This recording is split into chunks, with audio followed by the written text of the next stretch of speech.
my name is Brian Burghart, and I started a database called Fatal Encounters 3 years ago. Basically, what I track is officer-involved homicides, and I started it. Did it show up? It's starting to. Oops. And I started it when I realized that the FBI was I think it's finding. Oh. It found you. okay.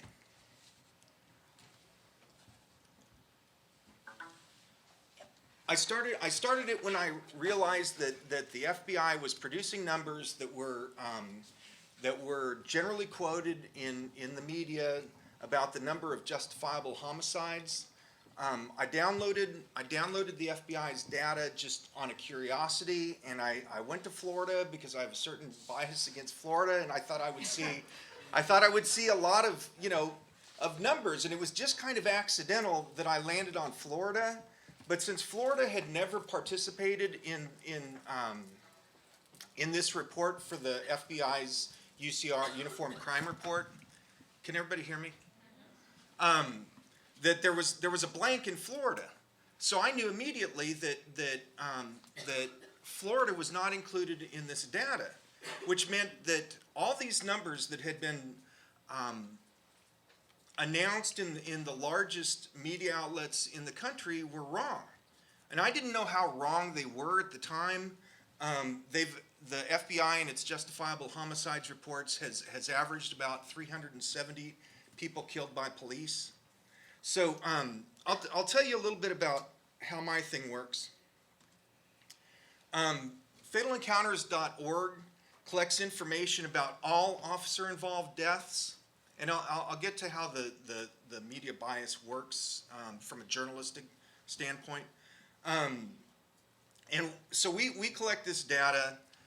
We make it freely available to anyone who wants to use it. We include any death, including suicides or car accidents, because we're most concerned about people being able to use real numbers to make comparisons between where they live and where other people live, to get the best outcomes based on real numbers instead of just imaginary things.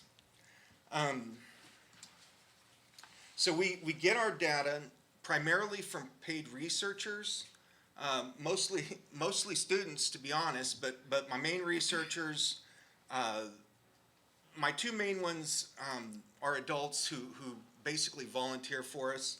We've also done about 2,300 public records requests. We hit every agency in Texas and Nevada, I'm from Nevada, and the federal government, and we're still dealing with that data. We also, and what has gotten the most press, we started as crowdsourcing, and our first about 1,000 records came from crowdsourcing. Okay, so this is what we collect, and our data has been used by the New York Times, the Washington Post, the Guardian, CNN, CCTV, the largest news media outlets in the world. And I'm not going to read all this off, but you can see that we collect on a lot of data points for various reasons. One thing that happened about 5 or 6 months into this collection, when I was still just working by myself, is I started noticing just a huge number of mentally ill people who were being killed by police. And I think we're the first organization that really got the word out that about 30% of the people who are killed by police are mentally ill, if you include drug addicted and alcohol addicted people. Okay, so I'll get to the topic of this discussion, and I've now looked at 8,882 incidents that we have in the database so far. We go back to 2000, and we've got about 20 states complete. So we expect before it's all said and done, there have been 20,000 people killed by police since 2000 in the United States. So one thing I see a lot of, particularly in early reports of people who are killed by police, is mugshots, and it's my belief that tends to misrepresent African Americans particularly because African Americans are more likely to be arrested for minor crimes, and then when they get killed, there's a traffic citation, mugshot that came because they didn't pay a ticket to represent this person, which tends to increase the perception of readers that that this person is a lifetime criminal. I often see people of color darkened. I mean, I don't know what the reason for this is, but I see many of you are old enough to remember the O.J. Simpson trial, where Time and Newsweek, I can't remember if it was Time or Newsweek, but one of them had sufficiently darkened, and you could see it. It was the same week. I see that a lot, and I don't really have an explanation for it because I think it happens when the photo is taken. Often details about race are not published. We found this, that more than half the time there's no racial information included in these reports of who was killed by police. But when it is, if they're African American or Hispanic or a person of color, it's mentioned, but if they're a white person, it's not, because the assumption is that if it's not a person of color, it's white, but they don't say it, so it's not part of the thinking process. It's not part of the data, right? How we make these perceptions. Also, from a journalism standpoint, we're taught in schools only to mention race when race is germane to the issue that you're reporting about. So I would argue that race is always germane in an instant of an officer-involved homicide, just because of these things we've learned. I want to say since Ferguson, but I've seen studies going back to 1967 that have the exact same information, that people of color are represented by killings at higher rates than they are in the population. Another technique that's used is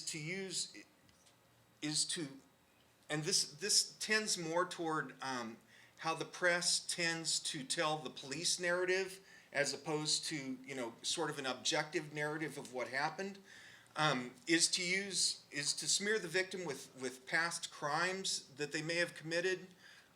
For example, with Michael Brown, remember the whole thing about the cigars? Well, stealing cigars is not a capital crime.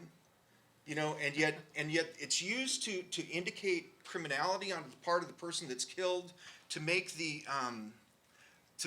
guilt or the question of guilt toward the law enforcement officer less questionable.